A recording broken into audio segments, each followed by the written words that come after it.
And for more on this, let's bring in Evan Solomon. Evan is a CTV News political contributor and G0 Media publisher. Evan, thanks as always for joining us. How are you, sir? Significant day. I'm good. Look, around the world, the death of Sinwar is regarded as a moment of justice. It is a significant victory after more than a year of this war for Israel. It is a significant blow not only to Hamas, who have not named a successor, who have been devastated, but this goes alongside the assassination of Nasrallah in Lebanon. And this is Iran's axis. Hezbollah in Lebanon, Hamas in Gaza.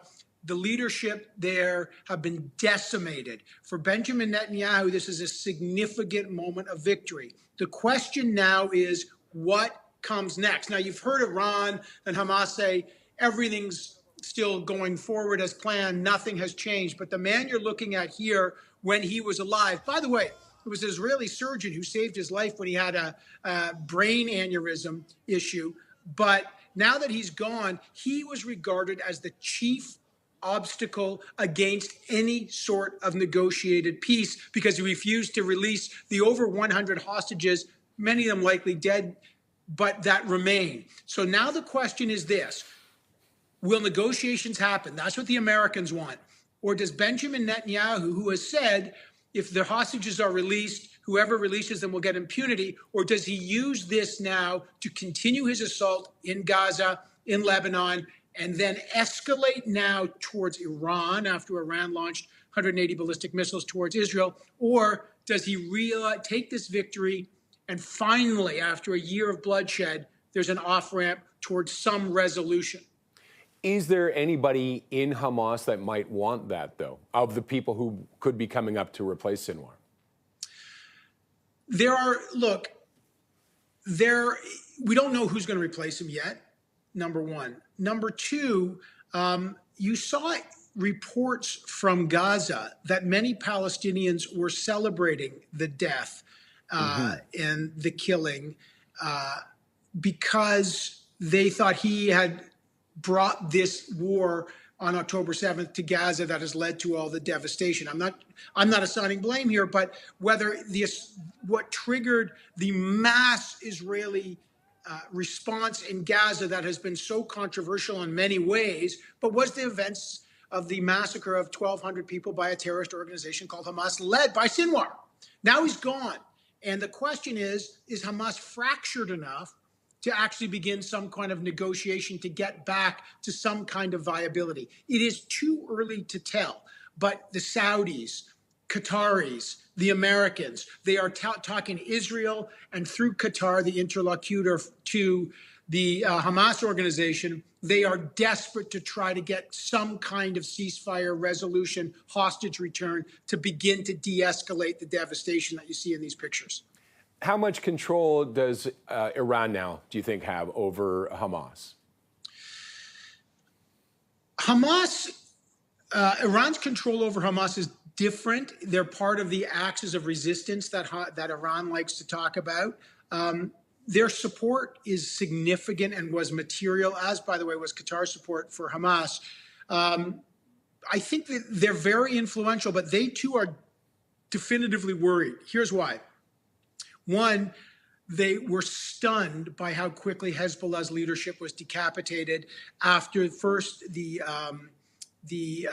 military operation with the pagers that destroyed, and then, of course, the end of Nasrallah. Now that Sinwar is gone, they're definitely weakened. The other thing is they are deeply concerned about an Israeli response. They have now seen how Israel can penetrate very deeply into their leadership. And after they launched the 180 ballistic missiles at Israel, which, by the way, in years past would have been an unprecedented escalation of Israeli-Iranian tensions, direct attacks from Iran had never happened once before, just in the recent past.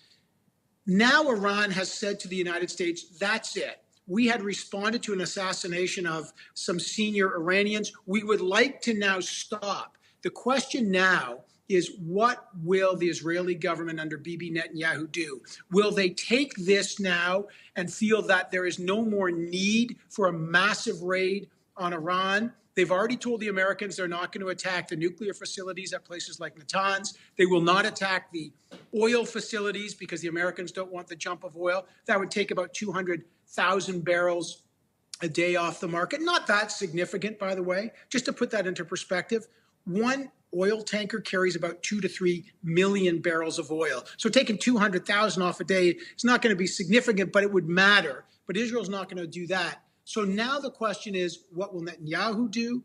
And Iran is chastised and they're weakened significantly in their ability to respond in the region via their proxies. One final factor.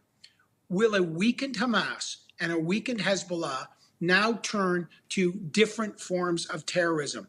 And we've seen that in other regions outside of the region. For example, we see an escalation of suicide bombers. So anybody that thinks this is the end is wrong. There's lots of different ways this could go, but it is a significant first real potential off-ramp from the year-long violence that we've seen. Okay, and lots more we could talk about this, but let's change gears a little bit and talk about Canada and India. An emergency meeting has been prompted because of the tensions between India and Canada. What can we expect? Indo-Canadian relations are at obviously an all-time low. Look, let's be clear. Two things are true at the same time. The evidence that the RCMP has put forward that top-level Indian government officials were involved in a brutal, public, open assassination of a Canadian citizen, who you're looking at here, is unprecedented. And a Canadian government cannot stand for that. And that is for the Indian government, despite their denials, to take accountability for. They cannot, Modi, no matter how strong his Hindu nationalism is, and remember, he's motivated by trying to suppress Khalistani independence movements. Now, Khalistan is an area in India that has long wanted independence. And certain number of Sikhs, again, not all Sikhs, but a certain number of Sikhs want a Khalistani independent nation. This has been an issue in Canada with the Air India bombing. We know this issue very well here. But when it escalated to Modi, who has criticized Justin Trudeau for not cracking down on Khalistani independence activists who he regards as terrorists, he took matters into his own hands.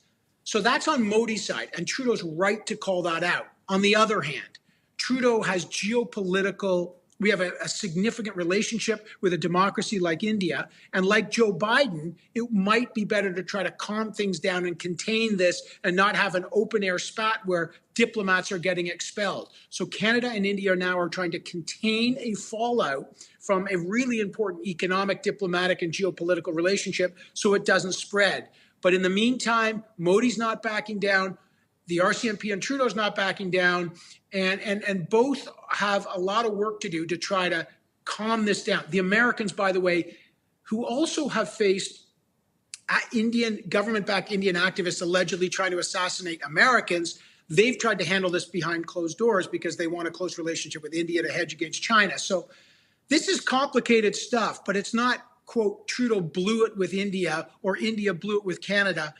Both sides have a lot to account for, and they're trying to take the temperature down. But, extrajudicial killing sanctioned by a foreign government on Canadian soil, this is a no-brainer, cannot be tolerated.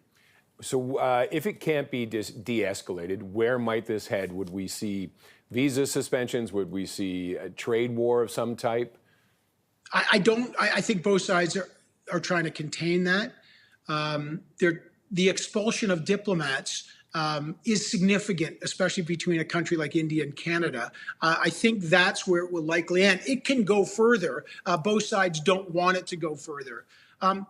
Just so Canadians watching have an appreciation of this, this is part of a much larger discussion, and we saw it when the Prime Minister was at the Hague Commission this week about foreign intervention in Canada, whether it is at the Chinese allegedly interfering in elections and nominations, whether it's the Indian government allegedly being involved in extrajudicial killing, whether it's the Russians.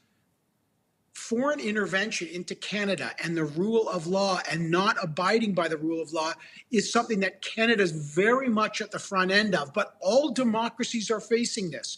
And this is a significant challenge where China, Russia, India may not be abiding by classic international rules of law. And unless democracies work together to enforce that, strongman leaders, including people like Modi, will continue to act with what they hope will be impunity for sanctioning this kind of violence. So this is part of a much broader and very serious challenge to the sovereignty of nations like Canada. Okay. Lots more we could talk about this, Evan, but we're out of time. Thank you as always. Great to chat.